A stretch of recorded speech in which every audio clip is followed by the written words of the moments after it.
Olá pessoal, tudo bem? Meu nome é Luciano Lacerda, sou doutor em Educação, sou pós-doutorando em Educação Especial pelo UFSCar e eu sou militante da causa pro autismo e estou aqui para discutir com vocês hoje censo versus PNAD, qual que é melhor, como nós deveríamos nos posicionar diante disso, tá bom? Quer discutir esse assunto? Fique aí um pouquinho com a gente.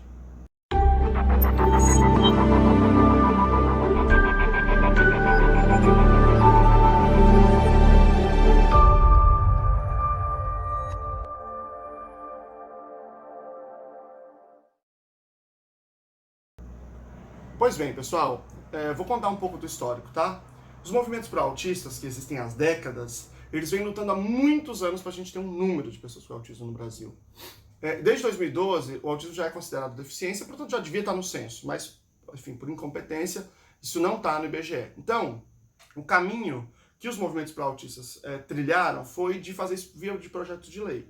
Esse projeto de lei foi apresentado pela deputada Carmen Zanotto, passou por várias relatorias, do Ricardo Izar, da Mara Gabrilli, e finalmente esse ano ele estava caminhando muito bem, todo mundo esperançoso de que ia ser aprovado. E ele foi aprovado. Por quê? Porque os movimentos todos se unificaram e pressionaram o Congresso, porque ele não ia ser aprovado, ao que tudo indicava. E por que isso? Por que esses movimentos se organizaram e foram para cima, né? Porque havia várias sinalizações do próprio IBGE em relação ao Senado, do próprio ministro da Economia, né, o Paulo Guedes, que é um super ministro aí, que disse que queria diminuir o censo.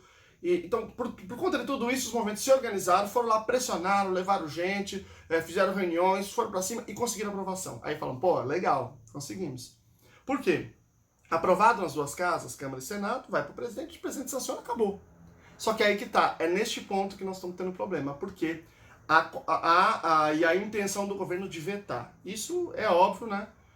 Pelo tweet do próprio Bolsonaro, dizendo que o censo não é bom. Então eu vou colocar o tweet dele aqui, um link aqui para vocês verem, tá? O ministro Paulo Guedes, como eu disse, tinha dito antes que queria economizar no censo, que queria ter menos perguntas, vou colocar também aqui para vocês terem acesso. Acho que é importante ter essa confiabilidade aqui no que eu estou falando, tá? Pois bem, a questão é o seguinte, a presidente do IBGE fez um vídeo falando que tecnicamente o censo era muito ruim, que bom mesmo era PNAD e tal. E aí um monte de gente tá achando isso mesmo, falando, não, nossa, vai ser melhor porque vocês estão contra, vai ser melhor. Então vamos analisar a questão do ponto de vista técnico. A primeira coisa a presidente, a Suzana, ela não é técnica dessa área, tá? Ela é uma economista que veio para o Brasil e que agora está no IBGE, foi indicada pelo Paulo Guedes, que é aquele que quer economizar em cima do censo. Não sou eu que estou falando, é ele que falou, tá? Vou colocar aqui. Então, ela não é técnica desta área. Pelo contrário, o presidente do censo foi mandado embora, ele saiu, né, porque ele não concordou com a linha técnica, ou seja, a economia que estavam fazendo estava prejudicando tecnicamente o censo. Então, não se está prezando pela técnica quando se está economizando apesar da técnica. Bom, eu vou colocar o link aqui também para vocês. Bom, mas aí tudo bem, eu preciso explorar, não basta eu dizer isso, eu preciso explorar essa questão. Censo e PNAD, a pergunta é, qual é tecnicamente o ideal para a gente avaliar quantas pessoas com autismo tem no Brasil? Então a resposta é simples, nenhum. O certo seria a gente ter uma pesquisa científica de natureza epidemiológica. Por quê? Como é que o censo vai fazer o PNAD? Vai chegar nos domicílios e vai falar assim, olha, quantas pessoas com autismo tem aí? Tem pessoas com autismo aqui? Tem. Quantas? 2? 1? E ele vai anotar. Qual que é o problema disso? O problema é que a maioria das pessoas não tem acesso ao diagnóstico. Só quem tem dinheiro, que vai no médico que quer, né? Pode pagar um outro médico melhor, pode marcar mais vezes. E quem não tem dinheiro que vai no SUS, não tem. Vai no médico do SUS, a grande maioria fala assim, não, menina assim mesmo, é mais devagar, ou menina é mais tímida, ou não, cada um tem seu tempo, só vai voltar daqui 1 ano, e às vezes não consegue nem voltar. E isso quando tem acesso, hein? Quando tem acesso. Então, a maior parte da população brasileira que não tem acesso ao serviço privado não tem um diagnóstico. Mesmo o serviço privado não é fácil, tá? Então, é muito difícil o diagnóstico. Então, ele vai chegar na casa, vai perguntar se tem alguém com autismo, e a maioria vai dizer que não. Porque não conseguiu o diagnóstico, certo? Numa pesquisa epidemiológica, a gente teria que ter um outro sistema. A gente teria que ter um sistema de um conjunto de cidades que fossem estatisticamente representativas, que a gente fizesse um rastreio universal de todas as crianças e aquelas que apresentassem risco. A gente enviasse para serviços de diagnóstico competentes, que conseguissem fazer de acordo com as normas internacionais. Então, se a gente fizesse tudo isso, aí sim a gente conseguiria ir para algum lugar. E aí a gente poderia dizer, nessas cidades aqui que são estatisticamente representativas, são uma amostragem, nós temos X%, então, portanto, é X%, né? Aí sim, esse seria legal. Qual é o problema? O problema é que uma pesquisa desse tipo não pode ser feita a mando de um projeto de lei. Isso seria uma iniciativa do executivo ou de grandes universidades em parceria com os setores do executivo. Então, realmente, o censo não é o ideal. Mas o censo, diferentemente de uma pesquisa científica, está sob controle democrático. Ou seja, o que quer dizer isso? Que a gente pode fazer isso por via de lei, que a gente não pode fazer isso no caso de pesquisa. Então, por que nem censo nem PNAD não são adequados? Porque eles vão chegar na casa e vão perguntar e vão anotar, ponto. Né? Então, não tem nada para... Eles não vão avaliar crianças, eles não vão olhar, não tem traço ou não tem traço. Eles não podem fazer isso, não está no escopo deles fazer isso. Né? Então, eles vão lidar com o quadro de prejuízo de subnotificação de diagnóstico que nós temos no Brasil. Então, eles não são o ideal, mas eles são o melhor que a gente pode ter e que a gente pode conseguir por via democrática, que os movimentos se articularam para isso. Né? Isso aí não é uma conquista do Congresso, não é uma conquista do presidente, é uma conquista dos movimentos pró-autistas, com parceria com algumas pessoas que se comprometeram com a causa. Então, veja, entre esses dois, você tem o censo, que passa em todos os domicílios, e você tem o PNAD, que passa num grupo muito pequeno de municípios, ou seja, que é uma amostragem. É óbvio, não precisa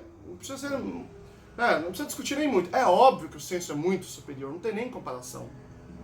Para esse tipo de coisa que eles não podem fazer a avaliação de fato, eles só vão fazer a avaliação se tem ou não tem um diagnóstico. A gente sabe que o número não vai ser o número correto, vai ser muito subnotificado, porque nós não temos diagnóstico. No entanto, essa distorção, ela tem muito mais potencial para ser maior no PNAD do que no censo. Por quê? Porque o PNAD é por amostragem. Então, a amostragem, ela é feita quando a gente não consegue passar em todos os municípios. Quando a gente não consegue chegar a todos. Porque ela tem muito maior risco de distorção. Veja, vou dar um exemplo aqui para vocês. Quando a gente faz pesquisa eleitoral, a gente pergunta para um conjunto de pessoas quem que eles vão votar. E aí eles falam assim, margem de erro, para cima e para baixo. Se a gente fosse perguntar para todos os brasileiros, não precisava ter margem de erro. Não precisava ter aquele índice de confiança, porque perguntamos para todos os brasileiros. Então é óbvio. Aí eu quero falar de dois argumentos aqui que foram utilizados pela presidente que eu fico até... eu fico até ofendido, assim, na minha inteligência e na inteligência da comunidade para autismo. Primeiro, a de que eles são muito mais bem preparados. Gente, eles não podem olhar a criança e dar diagnóstico. Que grande preparação é essa para dizer, tem pessoas com diagnóstico? Quantas? Então, percebe? Como não faz nenhum sentido, porque eles não podem avaliar as crianças. Nós vamos ter que trabalhar nesses dois tipos de pesquisa que não são o ideal, nós vamos ter que trabalhar com as pessoas que estão diagnosticadas pelos médicos. Né? Então, primeiro problema, acho que, né, sério, assim, da argumentação dela. Segundo, de que, se for pelo PNAD, vai utilizar os critérios do grupo de Washington, que é um grupo, né, referência para análise estatística de pessoa com deficiência. É verdade. Só que isso também é feito com censo. E quem que diz que é feito com censo? Eu? Não, o IBGE. Eu vou colocar aqui para vocês o link da nota técnica do IBGE, né, demonstrando a aplicação dos critérios do grupo de Washington no censo, não no PNAD, no censo. Então, eu acho, assim, um desrespeito à comunidade diante de toda essa luta. A gente não tem acesso a nada. Nada. A gente não tem acesso a um direito. Algumas pessoas disseram, inclusive eu falava um pouco disso no começo, né? Ah, mas o censo vai dar um número muito menor, e aí como é que vai ficar? Gente, a gente não tem nada. Não tem nenhuma política pública, não tem R$1 para nada. Então, se aparecer lá uma parte pequena da comunidade, pelo menos para aquela pequena parte a gente vai poder judicializar internacionalmente, nacionalmente, questionar para pelo menos ter alguma coisa. Se a gente tiver um número pequeno, a gente compara com os números das epidemiologias de populações geneticamente semelhantes, a gente fala, por que tem um número tão diferente? Porque está faltando diagnóstico. Queremos aí política de diagnóstico.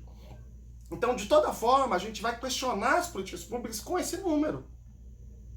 Agora, negar também esse número, a gente já estava na maior luta lá na reforma da Previdência, porque a gente está querendo economizar em cima das pessoas com autismo, que duplicam hoje a pensão, e agora vai ser uma só, e mesmo assim não vai ser integral. Quer dizer, as pessoas vão ficar na sua maioria com tipo um quarto da pensão. Quem é que vai cuidar dessas crianças moderadas e severas no futuro? Então, é sistematicamente uma ação contra essa população mais vulnerável que menos tem direito. Então, eu sou absolutamente contra, nós não abrimos mão a retirada, não abrimos mão do autismo no censo, né? É uma construção histórica de muitos movimentos, né? Quando esse projeto de lei foi proposto, teve várias audiências públicas, o IBGE esteve nelas, e não se posicionou, não falou nada, tecnicamente isso é invenção de agora, nunca foi, né? Foi incompetência para não ter colocado e querer economizar. Os movimentos correram atrás desse projeto de lei. Quero destacar aqui o papel do Moab, muito importante nesse processo, e muitos outros movimentos, né, batalharam por isso, e nós queremos isso. Nós queremos isso. Né? Então, fica aqui esse posicionamento.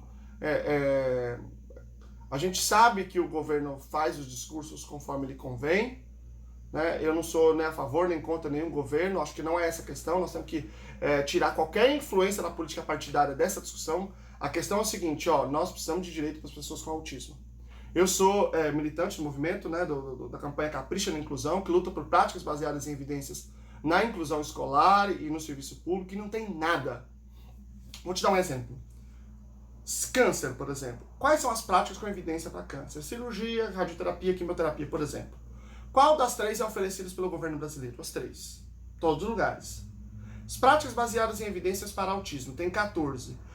15. Qual que é oferecida pelo governo brasileiro? 0. Nenhuma. E as pessoas acham que está tudo bem. Parece que está tudo bem. Não está acontecendo nada. Se tirassem para câncer, ia ser um balbúrdio. Para autismo, não, está tudo bem. Porque essas pessoas, na sua maioria, não conhecem o que é a vida de uma família com uma criança com autismo. Não sabe quais são as dificuldades. Não sabe qual é o desafio. Uma parte das mães param de trabalhar para cuidar dos seus filhos, e a gente não consegue ter acesso às coisas. Os professores estão numa situação muito complicada, porque também não conseguem lidar com essa situação. Se a gente fizesse política pública de qualidade, ia ser economia, essas pessoas iam continuar no mercado, essas mães, porque iam ter a estrutura do serviço público, essas crianças iam melhorar, grande parte delas, muitas delas, se tornar economicamente ativa, ia ter ganho pro econômico, né?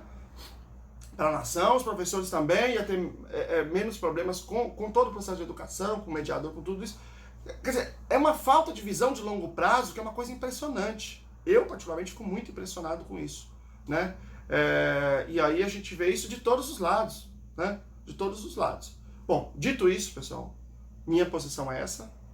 Essa é a minha avaliação técnica da questão, essa é a minha posição política da questão. E espero que vocês venham junto com a gente. Se der tempo ainda, se tiver no tempo ainda, põe lá, hashtag Autismo no Censo 2020, vamos lutar por isso aí, vamos caprichar na inclusão. Um grande abraço.